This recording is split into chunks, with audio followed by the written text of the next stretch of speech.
pwede po bang padalhan ng subpoena ang isang testigo kasi ayaw niyang mag-witness?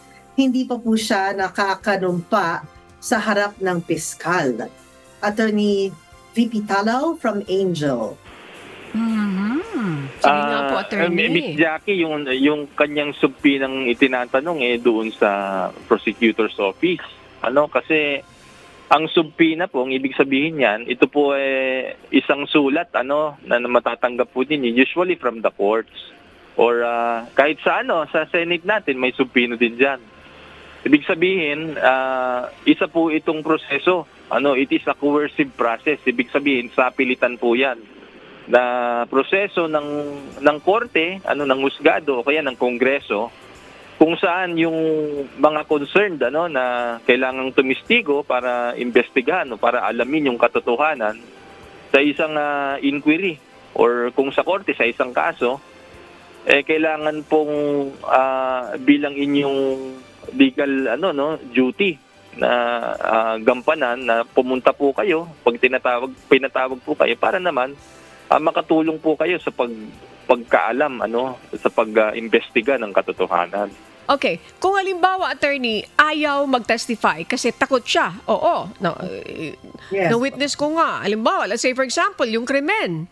Pero I'm afraid na tayuan ito kasi unang-una, yung safety ng isang tao. Pagdating, wala ba siyang lusot doon, attorney, kung sakasakali? Pasensya na, attorney, hindi ko na catch up yung unang paliwanag niyo po. Meron tayong mga tinatawag, Miss Jackie, pagdating sa litigation, yung mga star witness. Ibig sabihin, sila yung kanilang statement is indispensable para ma-prosecute, ma-convict yung akusado. Sa mga ganitong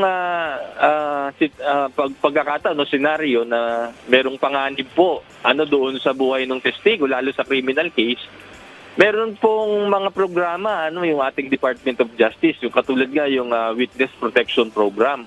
Ibig sabihin, bibigyan po kayo ng protection doon sa sinasabi ninyong pangamba, kapalit po ng inyong ibibigay na testimonya sa korte. Ito po ibinibigay ng DOJ kasi ang ating public prosecutor, yung mga mga nasa Department of Justice po yan meron po silang nakalaan na budget diyan usually.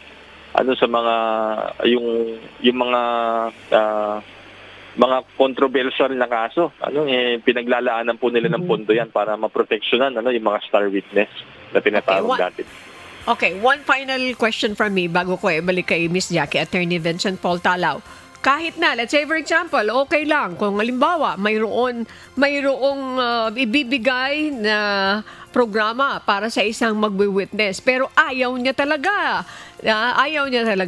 Mayroon ba pamamaraan para makampel siya ng korte na talagang tayuan niya yung pag-witness niya kasi siya lang ang tanging nakasaksi doon sa krimen na yon? Attorney Vincent Paul Talaw. Thank you po.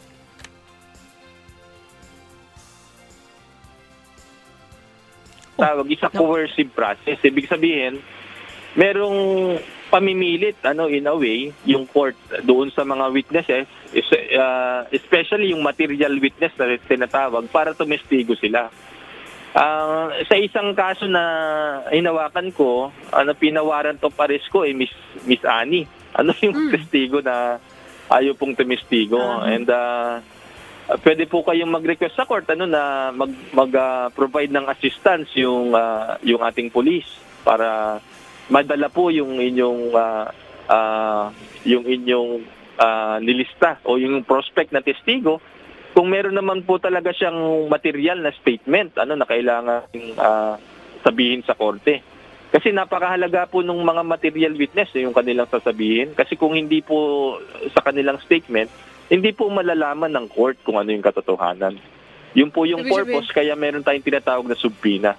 Okay. So may mga pamamaraan pala, katulad ditong binabanggit ni attorney na pinawarrant niya. Okay. Kasi siya lang ang makakapagbigay na isang sensitibong deklarasyon. Miss Jackie, lalo na siya ang naka-witness na isang karumal-dumal na krimen. Ayan.